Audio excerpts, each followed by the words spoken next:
Welcome back to A Bite from the Money Sandwich, where we provide practical and easy to understand tips and ideas on how to manage your money better, so as to let you retire with comfort and on your own terms.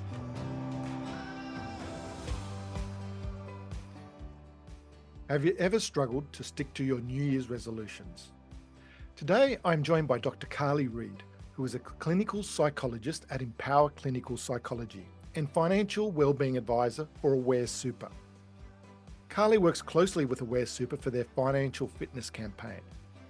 She talks about New Year's resolutions, exploring the psychology behind fresh starts and how to turn intentions into tangible achievements.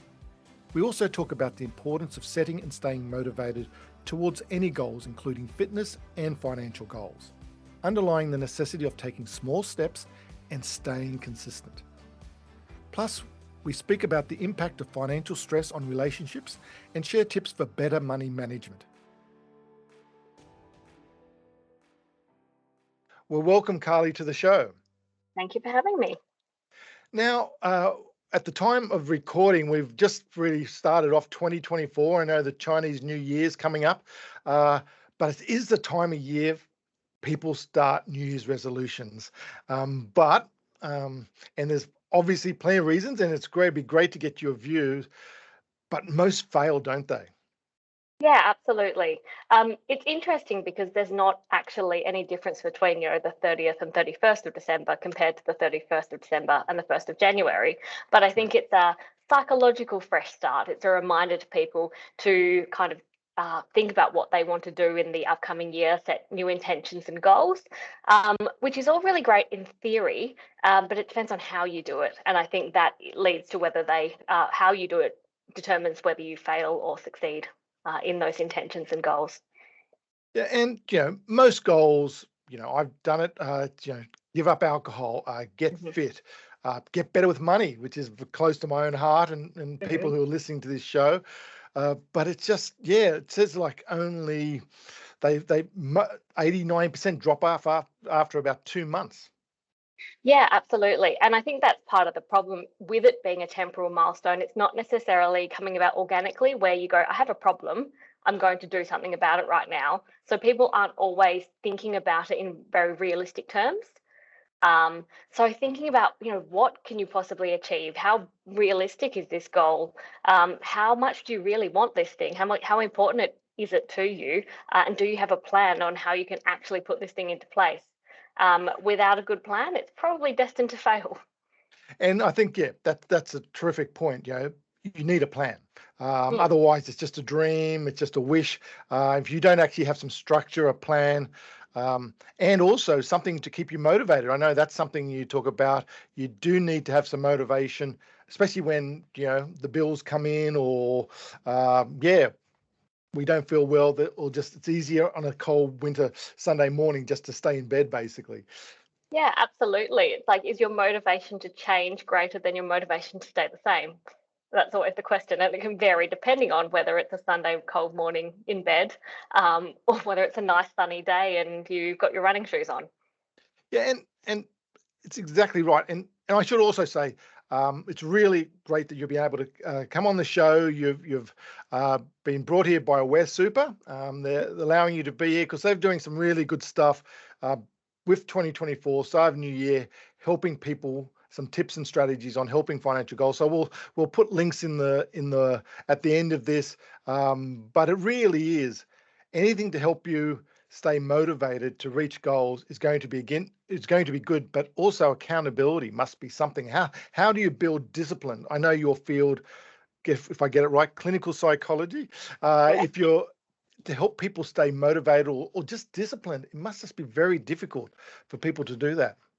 Yeah, absolutely. I think motivation is generally really poorly understood. People go, I will do this when I get motivated, but they're going to be sitting there waiting for motivation to come along probably for a very long time. Actually, motivation comes from doing and then gaining momentum. So the people who are the most consistent are the ones who do it when they're highly motivated and do it when they really can't be bothered. So maintaining habits over time and knowing that it's something that's important to you, close to your heart, has good outcomes, and you can see positive impact on your life, keeps you motivated and keeps you going. Yeah, and it must be Also incremental. You can't just sort of say, oh, I'm going to lose 10 kilos in a week or something like that. It's going to be over a period of time. So little small wins along the way must help you, that, as you said, momentum. Yeah, absolutely. I think that a lot of the time, again, that beginning of the year, the fresh start, we can be a little optimistic and ambitious, which is not a bad thing, but we also need to be realistic in that. And sometimes what seems like an optimistic goal can later just feel overwhelming, daunting, too hard, Yeah. and people go back to their old habits.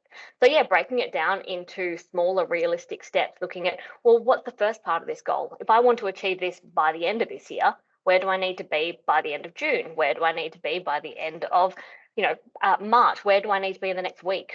So breaking it down like that actually helps you break it down into smaller, achievable steps and milestones that can tell and let you know if you're making progress or not.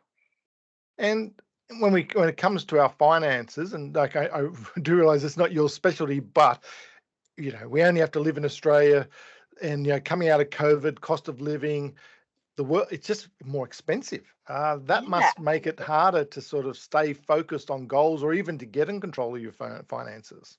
Yeah, absolutely. I mean, people have put varying emphasis on money, but you can't ignore the value of money. Money in itself is can offer psychological security, but it also affords you opportunities to pursue other goals. And so, if money is a huge stress, it can mean that you may not have the resources you need to achieve the goals that you would like to. But it can also mean that you're so stressed out that you don't have the energy to put into the pursuit of goals that you've set for yourself. And you've mentioned about financial stress there. And I think for me, I'm seeing a lot of that. I do a lot of talks and workshops with corporates.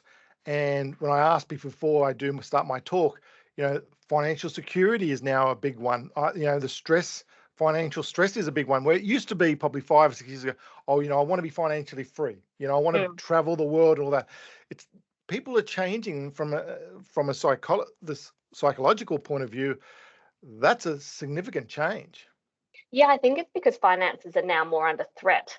It's a real privilege to be able to say, I want to work towards more comfort or freedom. But when money is scarce, I don't want to be threatened by it. I don't want to have it hanging over me or feel like I'm not in control of my money and that it starts controlling me. And is there other challenges? I get there's, just, if we don't have money or just when you're trying to reach a goal like a New Year's resolution, other common challenges or obstacles what are sort of people face that stops them reaching a goal? I think that people can have competing priorities. And so um, knowing why you've set that goal in the first place can help you make decisions when it comes to that. Do I put this money into savings or do I spend this money on going out for an expensive meal? Thinking about why you've set that goal and reminding yourself of that, what it's going to get you in the future, how long will your satisfaction last? Um, Being flexible is really important because sometimes life just happens. And so not letting one stumble go, well, now that it's like the whole diet thing, I've eaten one Tim Tam, I might as well eat the whole packet. That can happen with goals as well, where they're like, I didn't save it this month and therefore I'm just going to give up on my goal. I'll start again next year. And how much is it? And it's funny enough, we're trying to, my daughter and I, who uh, uh, who also runs the company, we're Mm. trying to actually build a money personality quiz just at the moment, and really just sort of analyzing the different types of personality, um, not just on a money personality, but just personality in general. That must make a difference. Just your type of personality, what you get from your parents, what your environment shows. Yeah, absolutely. Like there are commonalities amongst the pressure that people are facing, but how they perceive their financial position depends on a whole lot of factors. Like some people are quite happy to live paycheck to paycheck. It doesn't cause them a lot of stress. They're like, well, I'm able to pay my bills and that's fine. Other Mm. people, if they don't have a certain amount in their savings, they get really, really anxious. Um, if that balance isn't continuing to grow, if they have to make a withdrawal, that can cause a lot of anxiety. So people who are more conscientious may be more focused on money and the detail of money. Some people don't pay attention to it. In some ways, that may be freeing, but in other ways, that could also cause a lot of problems. Unpaid bills and things like that. And how are you seeing the effect of, well, not just for COVID, which when we were all so isolated, but also now since then, the cost of living increases. It just, from a mindset point of view, it's making a major difference. Yeah, and it's got direct and indirect impact. Like I said, finances are something that people have to like interact with on a daily basis. Can I afford to put a roof over my head, put food on the table, pay my bills, but also January comes with sometimes school fees and bills and things like that. Um, but also in terms of relationship stress. It's cited often as the number one thing that people argue about, and yet people don't tend to take that into account when they form a relationship. They don't go, oh, I'm really attracted to that person's values about money, and yet having shared understanding and goals related to money is probably really important. Yes, well, they do say, the amount of people who divorce and it's because of money, or not whether you have a lot, but just arguing and having different values. Yeah, yeah, okay, that's interesting. What about just also on people's finances and just, well, if you're two individuals and now you're in a relationship, how do you talk to people? Should people have joint bank accounts? Should they keep their Should they keep their identity when it talks to money? What's your sort of views on that side of it? Everyone who I have spoken, every couple I've spoken to or relationship that I've spoken to about money does it differently. So it's figuring out, I think finding information, like listening to what other people do and figuring out what works for the two of you. Um, Sometimes people find that having a joint bank account is great. Some people have a joint account but separate credit cards. Some people have a joint account which they both contribute to but their own separate accounts. Um, so it varies and different things work for different people. But I think having those conversations about money, not shying away from discussing money, discussing concerns about money, discussing goals and values is really important. It's an ongoing monitoring process rather than let's just set and forget and hope it works out. Exactly. And, my family never talked about money. It was just wasn't done. And, and in a lot of families, that's similar. Um, any tips on how, if you're in a new relationship, or even if you're in a relationship for a long time or married for a long time, but you don't really talk about money, how you could broach that subject, or how you could sort of, yeah, start talking about it and make it a positive thing rather than, negative and don't talk about it. Yeah, and I think that's probably better done proactively rather than when you're in the middle of a money crisis. So Hmm. being able to bring that up and say, hey, I know this might be a weird conversation, but I think it would probably help to talk about how we see the future. And that might include, do we want to live here or live overseas? How do we want to do our money? What would you like to achieve career-wise? It can be part of a broader conversation about life and values. And how is it just even, we saw, especially COVID and people working from home. Mm. And so people were either, may not have seen each other for 8 hours every day, but now are stuck in a house together. Just not even money related, but how have you seen that? How are people finding that the difficulty of just being just together all the time?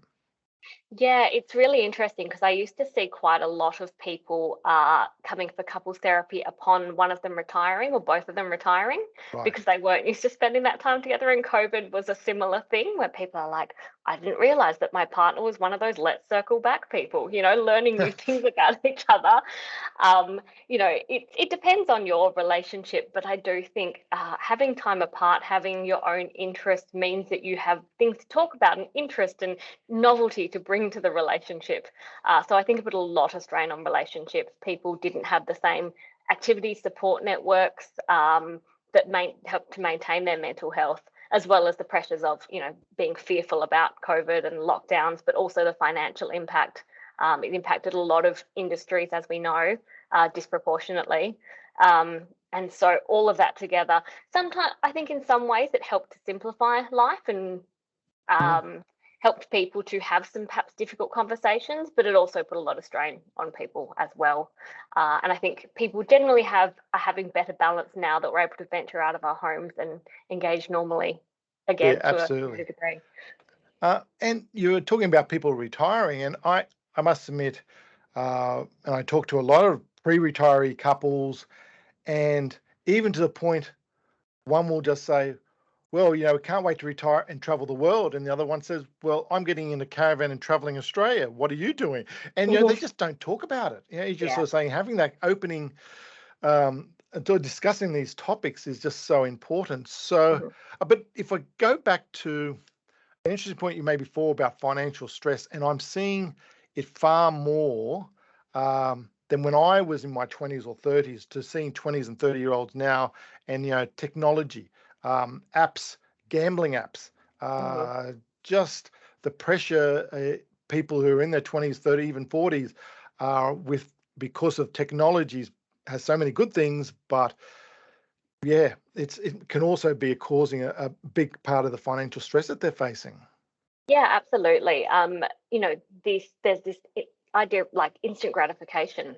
It's Mm, so easy to just make a decision and make it happen and get what you want so quickly, but that's really dangerous when that impulse spending money. Um, some people, and also if you are more stressed, sometimes actually results in spending more money, whether that's on, retail therapy or on alcohol to take the edge off because you're so stressed, or something like that. It can actually undermine your financial goals. And you can go online and, order alcohol or order something or buy something so easily. You don't have to go to a physical store. Having all of these apps, having all of these temptations and opportunities available, especially when you're stressed and you're looking for an escape, can be really dangerous and can really undermine those goals as well. yeah, and I think you were saying before, you need to know your why to keep you motivated. So when those sort of temptations, and we've all had retail therapy, at some point in time, so get that, but no, you don't want to be doing that all the time. And it Mm. is if you're struggling to save or just don't have any money or having to live off debt, that is going to cause more financial stress. Are you actually seeing from your work with people that technology is a tough thing that people have got to overcome? Yeah, I see positives and negatives to Right. technology. I think it can be helpful in tracking spending and seeing where patterns are occurring and that kind of thing. Like, I think that could be really useful data for people making good financial decisions. But almost every store now has an app. Shopping is just like you get True. notifications saying there's a sale on at this your favorite store, and it's not going to last for very long. And people go, oh, I better go on and buy things then. So yes, there's definitely both sides of it. Um, Sometimes it can help to do a bit of a digital detox uh, with that in Okay. mind. Looking at your phone, going, are these things going to help me reach my goals, or are they actually undermining them? You And can how always often? add them back in, but it's so easy to impulsively just click on it and then you're stuck. You're already in it. Yeah, I really like that digital detox. How often would you suggest you do that? It depends on how engaged you are with it. Right. I think it's probably good to review every few months, going through, because any I really like the idea of minimalism, because the more you have to keep track of, the more is on your mental load, the more you're monitoring, the more you fear losing it. So having less things that are more important to you can be a really helpful guiding principle, both with spending, with saving, having that real, what do I truly value? What means the most to me? And do the things in my life actually serve that and help me to move towards those valued things? I can spend money on the things, I can live on a budget, but spend money on the things that I truly value rather than spending money on everything. Yeah.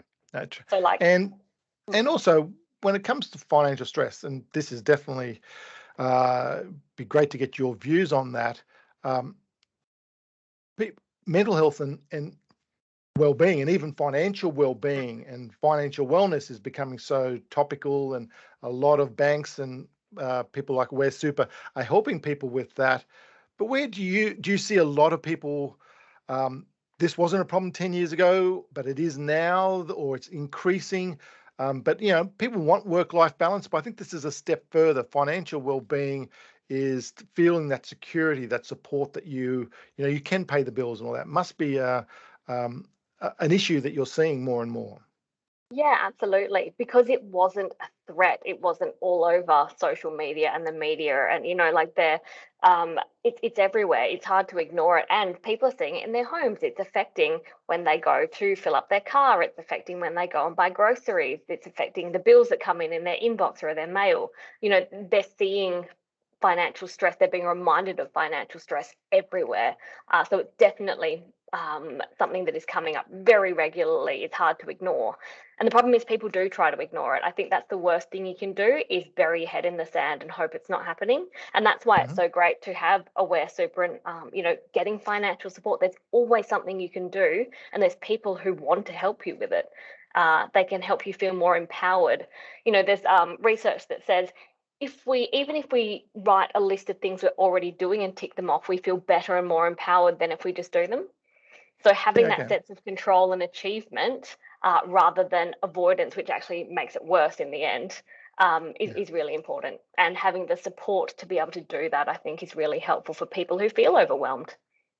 Yeah, and any other tips like that? Because I really like that as an idea for other things to help with your mental health and overall well-being that people can put into practice. Yeah, I think regardless of the cause of the stress, whether it is financial or other things going on, or the indirect impacts of financial stress, it's really important to look at your stress management. So things like maintaining good health habits, good eating, sleeping, exercise, reducing your alcohol intake. Although it may take the edge off, it actually makes it worse in the end, as we know. So not engaging in those kind of quick fixes, the gambling, the retail therapy. Trying to be self-compassionate. Your financial situation or your stress or your mental health don't tell you who you are and how valuable you are. This is a temporary situation, and just being aware of, being compassionate, not being too hard on yourself, developing a plan to go forward. That's all you can really do there. So trying to balance out your thinking, talk to other people, talk to formal supports like Aware Super, but also informal supports. Say, I'm struggling, this is really hard. And sometimes you just need someone to say, that really sucks, or some people might actually offer you solutions that you hadn't thought of yourself. Yeah, okay, right. And it doesn't have to be, I imagine, because people live busy lives. We're all busy and multitasking, and Yep. so if you're saying, do exercise, you're not expected to go and do 2 hours of exercise every day. It's just not Absolutely not. possible. You won't do it. Yeah, and some people, they think, I've got to run 5 kilometers. If I can't do that, then what's the point in exercising? If you do 10 star jumps, that is still better than nothing. If you climb the stairs rather than taking the lift, getting your heart rate up, anything that kind of can work off some of that build up of stress, that fight or flight response, is going to be a benefit to you. So doing what you can where you can is really important. Again, being really realistic with what your goals are and how you go about achieving them, even health habits. Yeah, and I speaking to someone before, and they were talking, you being out of your comfort zone, you're going to fail. Failing isn't. Everyone has such a negative connotation for that, but it can. If you fail, you're closer to succeeding, type of thing. I think the most healthy way to look at failure is it is a source of information at one point in time. It tells you haven't done enough yet to get what you want. And so you go, well, do I want to? Do I still want to get there? And am I willing to put in the effort to get there? Rather than seeing it as it is a reflection of me or the end point of my performance, it is a moment in time that gives you choice. It gives you information and choice. Yeah, no, I like that. So for people talking about, we just started this with people failing with their New Year's resolutions, and most resolutions aren't something to do in a month. They are a year from now, 2 years from now, getting healthy, losing weight, to travel, or whatever it is. Any sort of advice or tips you can do for long term, confidence or disciplined, or how to help people reach those goals? I mean, setting SMART goals, I think, is really important. I know that gets talked about a lot, but there's a reason it does, is because SMART goals are really important. Be specific. What do I want to achieve and what does this involve? If I could set a goal, I think I'd like to go on holiday, but if I don't ever look into holiday destinations, book flights, go and talk to someone, it's unfortunately not going to happen. So think about, what exactly do I want? Where do I want to go? How do I want to get there? How much do I want to pay off or save or contribute into my superannuation? And having a specific goal in mind and making that measurable, having a specific amount, not, I'd like to have more in my super. Like, well, how much more? What is realistic for you? given practical constraints as well. So being really, getting that information from the banking apps or whatever that says where you're spending money, and including that in your budget. So there may be months that you can't contribute as much because your rates are due, or because there's school fees or something like that. Rather than them becoming setbacks, reflect on where are there difficult things, barriers, things that could get in the way, and how do I overcome them? How do I accommodate that in a plan? Why is it important to me? So that realistic, relevant stuff, like, why do I want to set this goal? Is it going to give me lasting satisfaction? Or am I just picturing, someone going, you look great, or nice new car, if I don't really care about those things? Or is it that I will feel less stress in my relationship, that I will be able to go on holiday, that I won't be thinking about how I'm going to pay the next bill? And time bound, so knowing when you ideally want to achieve it by.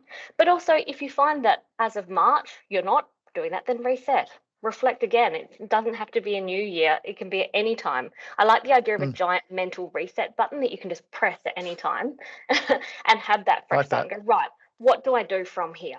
What's my plan from now, rather than dwelling on the past? You only need to learn from the past what is going to help you in moving forward into the future. And definitely I like that reset. And it's also, as you said at the beginning of that, probably don't just stop, maybe lower or do less of, but just, keep going, just so you can do that. Now, it also helps having a little, like a gym buddy, or a sort of financial gym buddy. So, because you don't always have to, if your sort of money's tight, yes, it's great to pay for a coach or something like that, or getting expert help, but you can just find a friend or someone like that and just say, okay, I'm going to try and reach this goal, and I'm going to go to the gym once a week. Do you want to join me? And then you can help keep each other accountable. Must be little things like that you can do to help help you get there. Absolutely. And I think it can help in indirect ways. So if you have friends and you say, look, I am trying to save money this year because I want to save a deposit for a house, then they can help you and say, well, how about we order in, or that we make food rather than always going out for our weekly catch up, or things like that. So not only is there accountability, but they can actually help you in contributing towards those goals. Some people find that they have to act like they're more financially stable, secure, free than they actually are. And I think being realistic about that and actually getting support can really help you become more of that in the future. And you're having those positive money conversations, as we talked about before, rather than just, trying to ignore it, sticking your head in the sand. And that's just so important. Carly, it's been great having you on the show. And I always ask any guest, what's the best piece of advice they've actually heard or learnt over the years? Is there anything that sort of comes to mind for you, or something like that that you like, or I think there's always something that you can do. That it's not a case of like, there's always a step forward. There's always something you can do, a way that you can look at the situation differently, someone you can talk to. Not there. I haven't come across, and I've been practicing for a long time now, a problem that is unsolvable. Not to say that you're going to reach the ideal outcome, but things can always get better, and getting the right support in that can be really important and really helpful in deciding where to go forward from here. Yeah, no, that I really like that. I do a lot of times. I see people who come to me in their 50s and 60s saying, "It's too late. I should have started planning for retirement years ago." I said, "Well, you can't change the past, but you're right. You can always do something. It's really important." Yeah. Now, it's been a real pleasure to have you on the show, and thank you so much for your time today. Yeah, thank you for having me. I hope you enjoyed this episode. If you'd like to know more about Dr. Carly Reid and her work, visit www.empowerclinicalpsychology.com.au. So that's www.empowerclinicalpsychology.com.au. Or feel free to email me on admin@themoneysandwich.com, or visit our website, themoneysandwich.com, if you have any questions or would like to learn more. Want more practical, easy to understand tips and action lists to help with your money stuff? The latest version of my book, The Money Sandwich, is now available to order on Booktopia and Amazon, as well as available at all popular bookstores. Everyone deserves to retire comfortably and on their own terms. Make this the year you take action. As with every podcast, this information is not advice, as not personalised to your own situation. And past performance is never guaranteed for the future.